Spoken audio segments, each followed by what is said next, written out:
Les Confessions de saint Augustin, livre 6, chapitre 4. Il apprend des sermons de saint Ambroise que l'Église n'enseignait pas ce que les manichéens lui imputaient. Ainsi, ne pouvant comprendre comment il se pouvait faire que l'homme fût créé à votre image, je devais me contenter de proposer mes doutes pour apprendre ce que l'on en devait croire et non pas insulter aux catholiques comme s'ils croyaient ce qu'en effet ils ne croyaient pas. C'est pourquoi je me sentais pressé dans le fond du cœur d'un désir d'autant plus ardent de connaître la vérité que j'avais honte d'avoir été trompé si longtemps par les vaines promesses des manichéens qui, en se vantant de ne rien dire que de certains, m'avaient fait soutenir avec opiniâtreté et avec une ignorance puérile tant de choses incertaines comme certaines et assurées. J'ai vu clairement depuis qu'elles étaient fausses, mais dès lors je connaissais avec certitude qu'elles étaient du moins incertaines lorsqu'avec tant d'aveuglement et tant de chaleur, je blâmais dans mes disputes votre Église catholique. J'étais assuré dès lors qu'encore que je ne connusse pas si la doctrine qu'elle enseignait était véritable, au moins je ne pouvais douter qu'elle n'enseignait pas les choses dont je l'avais accusée avec tant d'aigreur.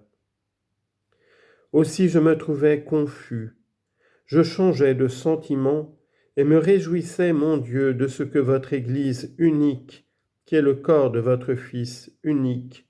dans laquelle, dès mon enfance, on m'a fait connaître le saint nom de Jésus, n'avait rien de ridicule dans sa créance,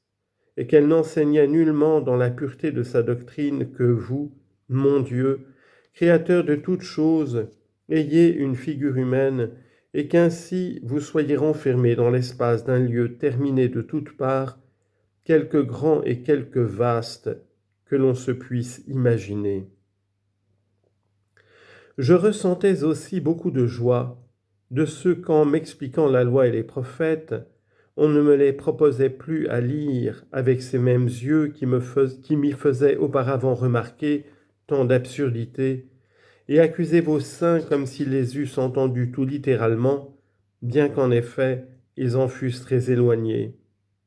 Et je prenais grand plaisir à écouter saint Ambroise répéter souvent dans ses sermons et recommander très expressément à son peuple, comme une règle de la foi, cette importante maxime que la lettre donne la mort, mais que l'esprit donne la vie. Deuxième lettre aux Corinthiens, chapitre 3, verset 6.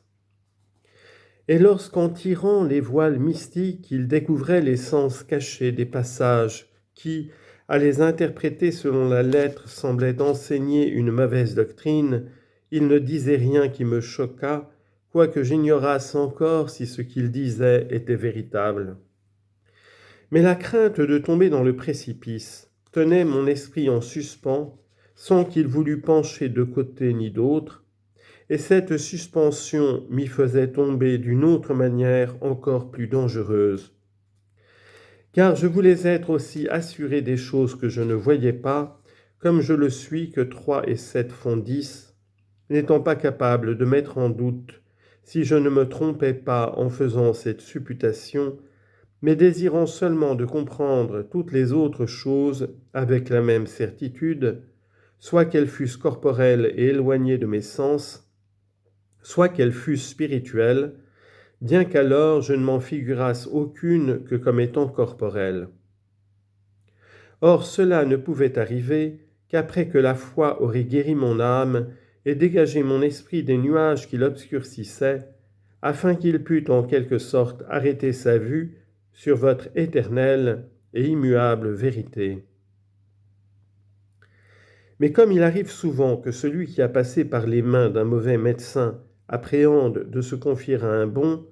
ainsi mon âme malade, ne pouvant recevoir sa guérison que par la foi, et craignant d'ajouter créance à des choses fausses, elle refusait les remèdes, et résistait à votre conduite, mon Dieu, qui avez établi la foi comme une médecine salutaire,